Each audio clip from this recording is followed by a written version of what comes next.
Hey, Stella. Honestly, we gotta save Jake. I don't know what would have happened if you hadn't been. I mean, okay, we'll talk to you, and then we'll go save Jake. If you're ready to get started on the next phase, let me explain. Yeah, sure. Why not? I got a pal in Good Neighbor. Goes by the name Hancock. You know Hancock? After what happened at University Point in Quincy, he's got some concerns about the next shoe to drop in downtown Boston. What do you mean? Every urban area has pressure points. Centers of gravity that hold a region's economy together. Yes, yes. Take out the pressure points, and it inflicts a disproportionate amount You're of talking about economic taking pain. out a city? Trade suffers, supply chains stop moving, and eventually Are you talking about taking a... Are you talking about... What are you talking about? the fabric of society starts to crumble. The Institute knows this, so do the Gunners. It's not hard to guess what their next targets might Diamond be. City. Is Diamond City really in danger? It's not like there's raiders pounding on the gate. Maybe not raiders, but they got super mutant hordes right around the corner. That's true. And since They sure do that. government. But I'm getting ahead of myself. Diamond City isn't the settlement most in danger of falling. Good Neighbor is. Why do you say that? You mean besides the elevated sniper perches surrounding the town, and the relative ease of Yeah. blockading the entrance so no food or supplies can get in or out? I mean, honestly, love Good yeah. Neighbor. Obviously. It's like this.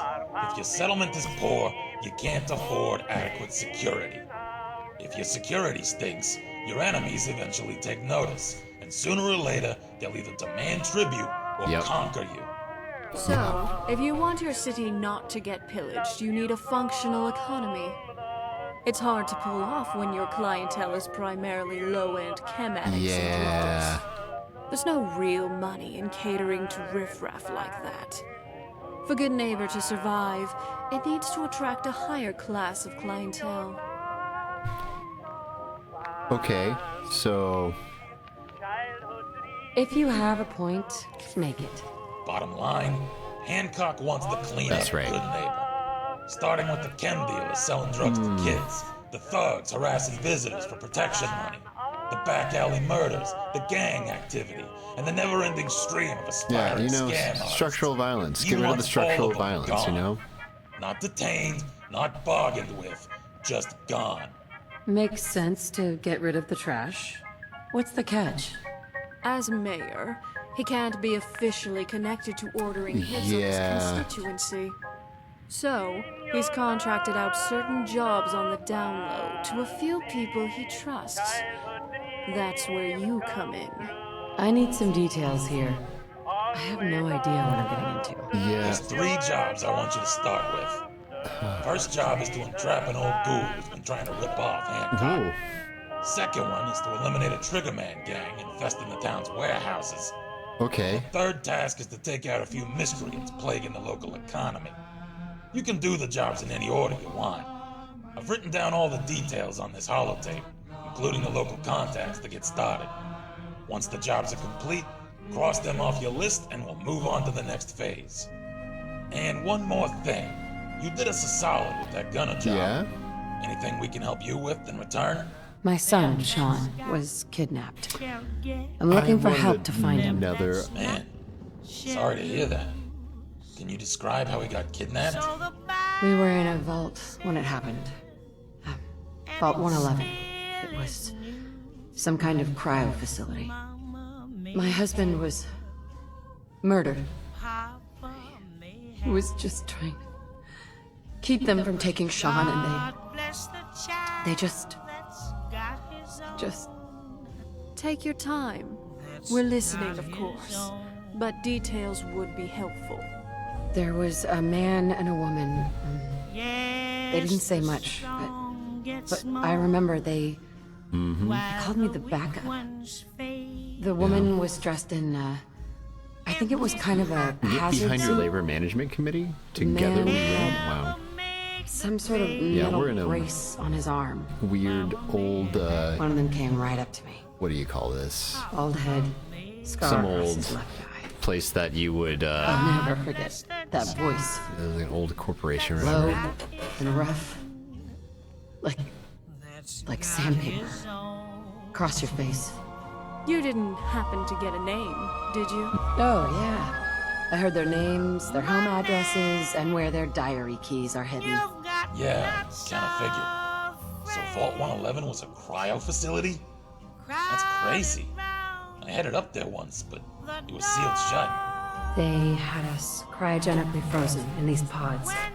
But something malfunctioned. The man who killed my husband, he had a handgun. I didn't get a clear look at it, but that sound. Rather traumatic, I suppose. So, You're saying you could no name. tell the killer had a gunshot? bald head, scar, I don't know, gravelly honey. voice, and likely a rep for doing shady jobs. Sounds a bit like a local merc named Kellogg. Somewhat nasty character. Rumor is he had a place in Diamond City, but there's something else. Please, tell me what you know. Fuck, this is a tough one. I shouldn't be sharing this, but it's your kid we're talking about. Look, check the desk in my room. There's a holotape in there. Might have some answers you're looking for. Okay. A holotape? What's on it? Tough to explain. You need to see it for yourself. Okay. But the gist is, back in Quincy, when Stella's mom was bleeding out in my arms, the last thing she told me was to pull a holotape out of her cargo pants pocket. Not the type of thing you expect to hear in someone's dying words. That's I asked interesting. her why. Didn't get an answer. She just whispered to show it to Stella when she was old enough. Just like that, she was gone. Interesting. Alright, so we're getting more of Stella's backstory here. Part of me wishes I hadn't. I appreciate you telling me all of this. I know it's difficult. Just promise me that whatever happens, you don't mention a word of this to Stella. She doesn't know, and that's the way it's gotta stay. Okay. Very well, Murphy. I appreciate the trust. And hey, good luck out there. Alright. Where every day I had to pay another bill. And if I'm not mistaken, That's why I didn't hear it before. It's like a... Okay, Hancock has asked for the help cleaning up Good Neighbor so it can attract a higher class of clientele. There are 3 jobs. Okay, that's... Yeah, we know that. Oh, I see. Okay, these are the... So I didn't grab it? I thought I might have already grabbed it ahead of time, but maybe I just have to go grab another one? There's a different one, probably? There we go, that's the one. We got a holotape for the quest, but this is like a holotape for, like, holotape's sake, as it were. Here we are. Alright, what's on this bad boy? Give me that tea. Cloud is just a terminal somewhere else. Okay. Yeah. Conrad Kellogg. Written down, the name looks almost alien. Are those characters jumbled together in that particular order? Connie. My mother would squeal when it was time for dinner. Others would mock me because other than my grandfather, I've never encountered another man named Connie. Connie was a girl's name. They didn't end up mocking me for long. Youth was cut short by the NCR as I received invaluable lessons in shrapnel, shotguns, and shamelessness. I tore at my assignments with insane zeal. Anything to erase the shame of my fucking idiot father and endless bragging about raider days. Do you know what's more pathetic than a raider? An old, impotent raider. Absolutely turns your stomach to see this pitiable sight. The endless whining through toothless gums, complaining about how things aren't nearly as hell-bent for leather as they were in the old days. As if his old days were worth anything at all. What a legacy. Dumb violence, greed, and alcoholism. Reforged and repurposed by the NCR, I discovered my innate ability to survive, well, flourish, inside regimented structures. I could compartmentalize. I could keep my thoughts locked away. I could keep focused and disciplined. These qualities may have been augmented since, but it was obvious they were always there. The scenery changed. San Francisco. Sarah, Mary, Scenes of familial bliss. Boxes within boxes. Boxes outside boxes. Always something in another box. Suddenly, I find myself an enforcer of the one of the best. Even had most of my hair to go with it. Tell you the truth, I kind of missed the NCR. But I compartmentalized it. I enforced. I served the Emperor. I kept focus and discipline. So focused that I didn't realize I was about to lose my wife and daughter. But I compartmentalized. The Institute would soon find its ideal servant. Ooh. Vault 111, October 11th. 2227. Something about that kid hit me like a ton of bricks. I was supposed to kill him and let my assistant extract his DNA right there in the vault. It was a clean environment, they said. Come back, drop off the DNA, and have a nice little rest until the next assignment. Instead, it all went balls up. Or I lost my balls. Or something about balls. Fuck no. Knows what I'm even talking about. Still rattled, still second guessing my second guessing. This when I'd already been with the Institute for a while. I should probably go back and talk about how that happened first. How I got all the way across this country without being part of the Brotherhood. The deal I made with these people. But I can't get this out of my head. Not right now. I had no problem popping one of the parents. What future was out there for them? Their world was fucking ash. The other one, I think I just cracked some dumb joke. The one thing running through my head was, save this kid. What the hell did this kid do? He wasn't totally fucked like the parents. A relic of a lost world with no hope. There could be a way out for him. Like there was for me. Fuck. It's talking about me and mine. Something about those vaults getting your blood. Those vaults gets your blood running cold. I've seen some sick ones for sure. Seeing those frozen clumps of cells, something in me snapped. So I brought Sean back and gave him to the Institute. It's the only time I disobeyed direct orders in this fashion. I was debriefed for days, but I told them the truth. What else was there to say? How could you lie to them? I knew what toys they had. I used them myself when I needed answers, so I told it to them like it was. Finally, it seemed to sink in. It would be okay. It would all be okay. For me, for Sean, for the Institute. Well, shit. Received another round of cybernetic implants. He's got cybernetic implants? How could this excruciating agony sense? This is the first time I'm capable of writing. Can't remember what day the operation was on. I want to say Monday? Have trouble urinating, have trouble digesting, have trouble breathing. The side effects from the drugs they pump me full of prevent my body from going into shock. They're seemingly compounding, no way to be comfortable. Always something, always for the Institute. A higher purpose, they said. Always another calling, a new way of living, a new crock of shit. I start thinking maybe I should reserve a little part of my brain all for myself. Someplace where I can think. I mean, I'm almost 100 years old. Shit, man. Trouble sleeping. Getting to sleep is continuing to be a struggle. The same few scenes keep replaying in my head as my mind races. Nothing seems to do much for it. I end up pacing or making excuses to go out for stupid, dangerous reasons. Something to stop my mind racing, something to stop these same few obsessive thoughts. They tell me it's side effects from the procedures, but I know it's the side effects from what I've been doing, what I've done. I can't blame them for ordering me. I followed the orders. I know they were wrong half the time, but that was comfortable with. But half the time, I was comfortable with the setup. I can't make excuses, so I can't sleep as a result. A petty complaint considering the amount of people who aren't alive because of me. Mother showed me the way, and for that, mother. Oh yeah, your actual mother. No way, but what you make of it, man, machine.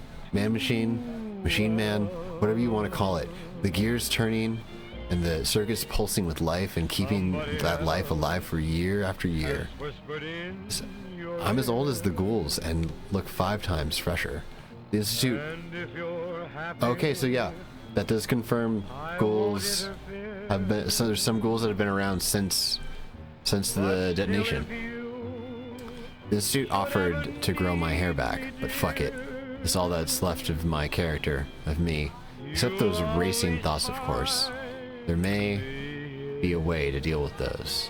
I'll get into it in another entry. Judy. I feel like some smug raider. Wait. Oh man. I feel like some smug raider piece of shit bragging about helping a friend lose his virginity. But somehow, after all these years, out of nowhere, right out of a routine job doing another DE-32 mission, I met Judy. Didn't get a last name, didn't need one. I called her Jacqueline once by accident. Fuck, at least I didn't call her by my wife's name. I have to explain that I'd had a wife and it would have ruined everything. Who the hell wants to fuck a guy who just spent 2 hours moaning about his dead wife and fighting back tears while blubbering Mary over and over? Hideous. At a certain point, I'd have to explain I swore revenge and actually got it. It's even harder to comfort a man bragging about murdering a bunch of assassins. Surprised everything still works after all those operations. Surprised I still cared, but I did. Absolutely hilarious, really. It was special. One of the only days that have stuck out. Aw, he fell in love. Or got some, at least. Most of them deserved it, of course. I'm not special in that regard. I've been, like everyone else out here, killing those in the way of living, staying alive, all the cliches. But unlike most everyone out here, I'm a precision instrument. I'm their instrument, the best operative they've got. Decade upon decade of experience, all those thoughts connected all at the same time in the same second all at once. All running together. Hard to describe what's going on when your thoughts are augmented with electronics. I don't have the words to describe it, I have the numbers. The numbers continue to get higher. Kills. This guy's a gamer. Missions. Sleepless nights. Year after year after year. The only thing that will protect you in this world is that gun in your hand. I saw a grim cartoon one time when I was out on a run. A man is in a pile of garbage, utterly disheveled and filthy. Cartoon bubbles say, "It's a living.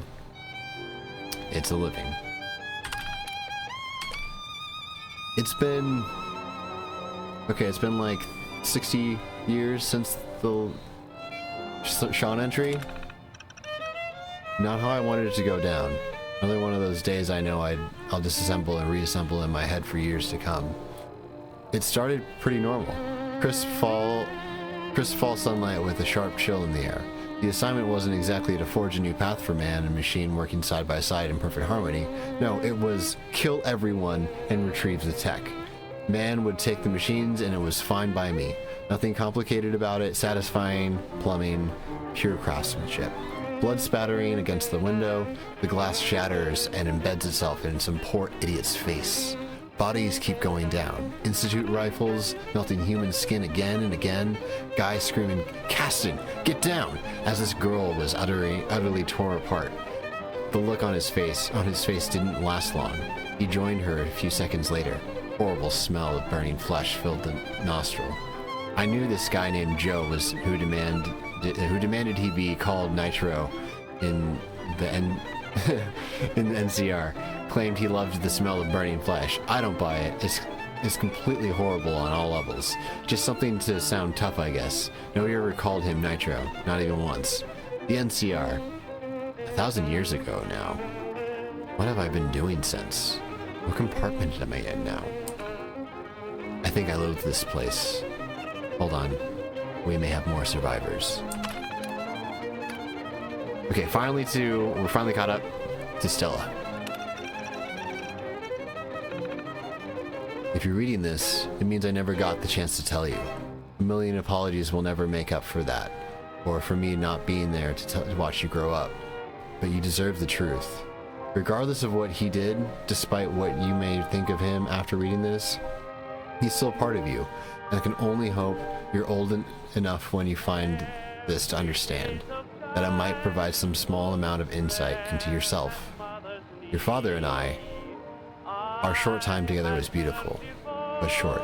I'm sorry to say he never knew you, nor did I know of his past, or the things he was capable of. But you should know that when it came to you, he had a choice.